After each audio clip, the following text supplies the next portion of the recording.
السلام علیکم، میں ہوں فاروق طیب۔ شکر گزار ہوں آپ کا کہ آپ نے میری ویڈیو دیکھنے کے لیے ٹائم نکالا۔ آپ سب کو پتہ ہوگا فیصل آباد تحصیل جڑاں میں جو واقعہ آیا تو قرآن کی توہین کا، کہ ایک بندے نے قرآن کی توہین کی ہے۔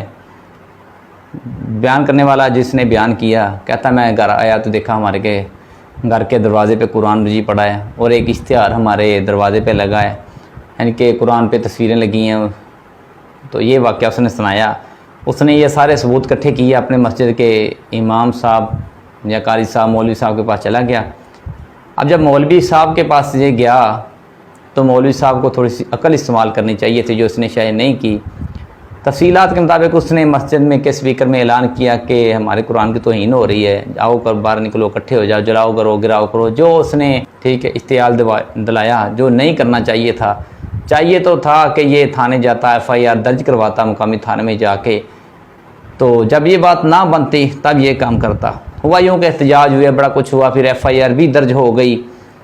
تو اس علاقے کے جو مسلمان ہیں انہوں نے عیسائیوں کی عبادت گاہوں کو نقصان پہنچایا، گرجوں کو گرایا، گھروں کو جلایا، بہت نقصان کیا، جو ہم اس کی پرزور مذمت کرتے ہیں۔ یہ کسی لحاظ سے، نہ قانونی لحاظ سے، نہ شرعی لحاظ سے کسی کو اس کی اجازت نہیں، نہ اسلام اس چیز کی اجازت دیتا ہے۔ اسلام تو ہر مذہب کو آزادی دیتا ہے، تو توہین مذہب کے نام پر اتنی یہ کام کرنا، اس کا تعلق اسلام سے نہیں ہے۔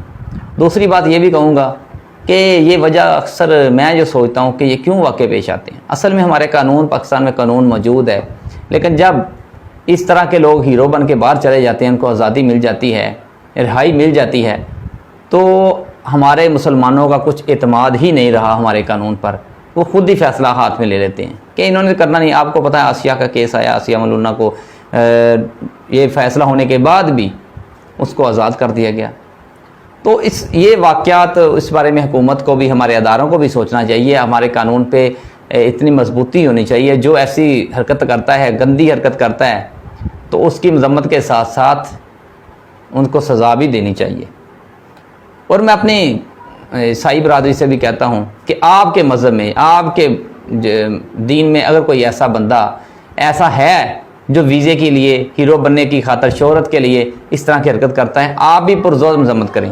آج الحمدللہ علماء کرام، اہل سنت کے علماء کرام، مسلمانوں کے علماء کرام کہ عیسائی جن پر ظلم کیا گیا، ان کے گھروں کو جلایا گیا، ان کے حق میں کھڑے ہیں، ان کی داد رسی کر رہے ہیں، ان کے حق میں بات کر رہے ہیں، ان کے حق کی بات کر رہے ہیں، حکومت سے مطالبہ کر رہے ہیں کہ جنہوں نے ان گھروں کو جلایا اس مولوی کو بھی پکڑا جائے، ان لوگوں کو سزا دی جائے۔ تو اسی طرح ان کو بھی چاہیے کہ اپنے نوجوانوں کو یہ گائیڈ کریں کہ کسی کے مذہب کی توہین نہ کریں۔ اکثر واقع ہوتے رہتے ہیں، یا ان میں تربیت کا کمی ہے، اور جب ایسا کوئی واقعہ آتا ہے، چاہے ان کی طرف سے، بڑوں کی طرف سے، جیسے علماء کرام بڑے ہمارے جو بھی ہیں، علامہ صاحب، شام علیہ زیر، اس طرح کے بڑے بڑے علماء کرام نے بیان دیے، کیوں نہیں عیسائی کرسچن کیوں نہیں کرتے کہ اس بندے کی تردید کریں کہ ہمارا اس کے ساتھ کوئی تعلق نہیں ہے، اس نے توہین کیا ہے تو اس کو بھرپور سزا دی جائے، جتنی سزا بنتی ہے سزا دینی چاہیے، اس کے خلاف کھڑے ہونا چاہیے ان کو بھی۔ لیکن مجھے تو ایسا کبھی نہیں ملا کہ عیسائیوں کی طرف سے گستاخی کسی ایک فرد نے کی ہو۔ اگر ایک فرد گستاخی کرتا ہے تو مجرم وہی ہے، ٹھیک ہے۔ ہم کبھی نہیں کہتے کہ اس فرد نے، ایک عیسائی نے گستاخی کی تو ہم سارے عیسائیوں کو مارنا شروع کر دو، کہ یہ کبھی اسلام اس چیز کی اجازت نہیں دیتا، ہماری شریعت اجازت نہیں دیتی۔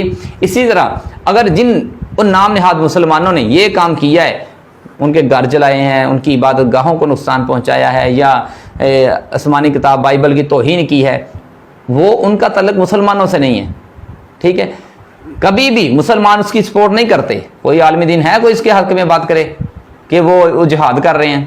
بلکہ اکثر میں آئیڈیاں دیکھ رہا ہوں جو کرسچن کی آئیڈیاں، ان پہ لکھے، ان کی تصویریں لگا کہتے ہیں یہ جہاد کیا جا رہا ہے۔ جہاد جیسی عظیم عبادت کے بارے میں بھی باتیں کی جا رہی، اسلام کے بارے میں باتیں ہو رہی ہیں۔